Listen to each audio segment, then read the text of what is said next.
So while my childhood fantasy of being in a Godzilla movie was still fulfilled, it was a little bit of a letdown when I saw the monster in it. Gotcha. I never will forget looking out the window and everybody be like, "Yeah, we know." That's So, phenomenal. but I That's wasn't an important character on it at all, so it's not like I was really let down.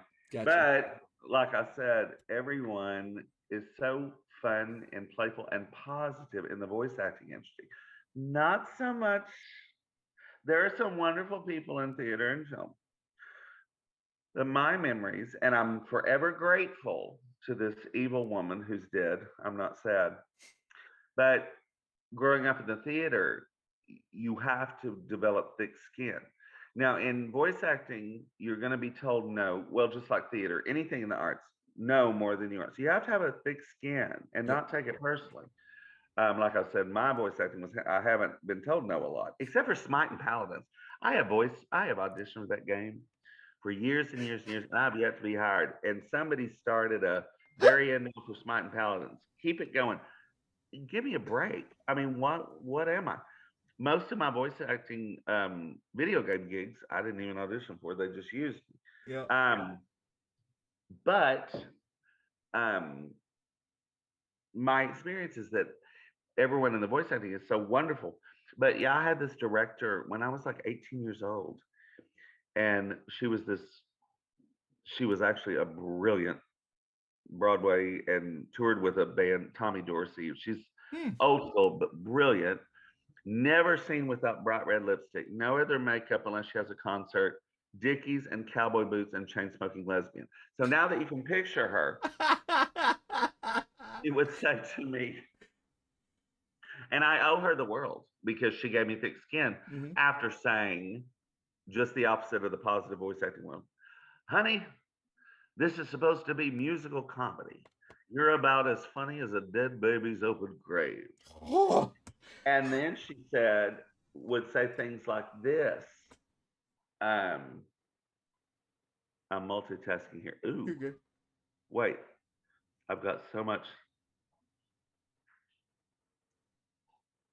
Yes to disco ball. And then I have a private lesson right after this from some guy in Georgia. Okay. Um, then she would say, picture this, honey. Taxi cab pulls up, door opens, nobody gets out. That's you on stage. And it took me about 2 months to figure out what she was saying. Like, I had no presence. I had no. You're the invisible But man. again, I went to that theater a couple of years ago. They've renovated it and there's a bust of her. And I walked past and my initial is I want to spit on it. But I actually wink at it and say thank you Aw. because thick skin is so important if you're going to do anything like this because more people are going to tell you how they don't like you and I get a lot of love on social media, but occasionally I'll see like I didn't like him as well as the Japanese. Okay, I'm going to go eat a sandwich. I don't care. I mean, it's your opinion and you're entitled to it. I never said I was the gift to the voice acting world. You either like me or you don't. And thanks to Joanne Miller, Dead Baby Open Grave, I don't care. There you go. There you go. All right, Barry. If you could say one thing to someone getting into voice acting, I know we kind of talked about the thick skin and being told no a lot. What's one more thing you would tell an aspiring voice actor trying to make their big break? Yes. If you get an opportunity to audition or get cast to do a show, this sounds funny. Mhm. Know when to shut up. And by that I mean those of us that are artists at heart, whether it's voice acting, visual, sculpture, dance, whatever.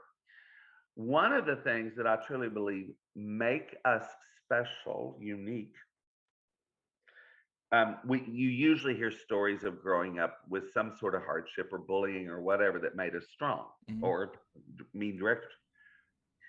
We everybody has insecurities, but a lot of artists tend to have a few more. Mhm. And that's what makes us have great heart to develop great characters or dance, whatever. So we're very critical of ourselves, which can be very healthy to critique yourself and be open to learning and change. But I found, and I found people do this too, when I was a baby voice actor, I always wanted to please. And I would do a take and I would want to be like, oh, I probably should do this. I probably what? Just shut up. If they need you to do it again, They'll tell they'll tell you. Now, on rare occasions, I know I've got a better one in me, and I'll be like, "Can I do another?" And they're usually open to it. But I've seen people, and I think I did this myself in the beginning. After every line, oh, I probably need to. Oh, you know what? That's the director's job. Just shut up and be directable. Don't try to direct it yourself. Don't try to always cast only audition for parts that you think are perfect for you or whatever. Because I would constantly get called into audition and I would choose a few characters I thought I was right for, and they'd be like, "Oh, really? Well, we'll hear those, but we had you in mind for." And I'm like, "Ooh." Just like, for example, I play mostly gods, monsters, drag queens, and flamboyant freaks. And then suddenly I'm cast as William T. Spears, a sexy nerd. That's the only sexy nerd I play, other than some military people every once in a while in a war show. Um, I never would have cast myself as William T. Spears. I would have cast myself as Grill. But the brilliant Ian Sinclair called me in and said, "Let me tell you, this is going to be a really big hit show. It's called Black Butler." And at first I was like, it sounded so politically incorrect. I was like, what is this show about? I thought, I don't know that I want to use my real name on this. It sounds horrible. Yeah, Bucky Spears. Anyway, he said, "We're actually paying you for this audition," which, folks out there, you never get paid to audition, but this is a rare occasion. And he said, "This show has to be perfect. It's going to be a big hit," which now we know it was.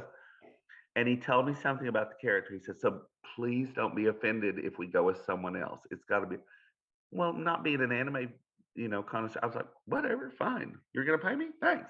Right. Just step in the booth. Here's what's going on." Where, and he said, "Just read a couple of lines."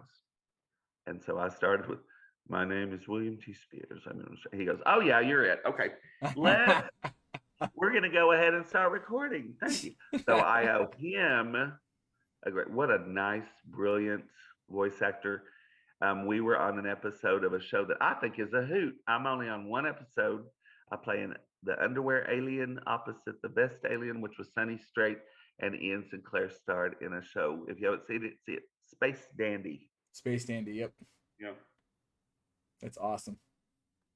That is awesome. All right, Barry. Thank you so much for your time. It's been awesome. If you guys want to, down at the bottom is going to be a bunch of social links to click for Barry. Make sure you Please. support and check out Black Butler. He's in Tiny Tina's Wonderlands, and definitely go back and watch Dragon Ball Z for Mori, because we all know that's the best in Mickey anyway. Hey, I'll tell you real Yep. quickly. My Twitter was hacked. I'm not on Twitter. Forget it. Okay, gotcha. Don't worry about Facebook. It gets political. Gotcha. The best is Instagram, and Instagram. it's just my name. And if you make a comment, I always do my best to try to at least give you an emoji to know that I saw it, and I appreciate it so very much.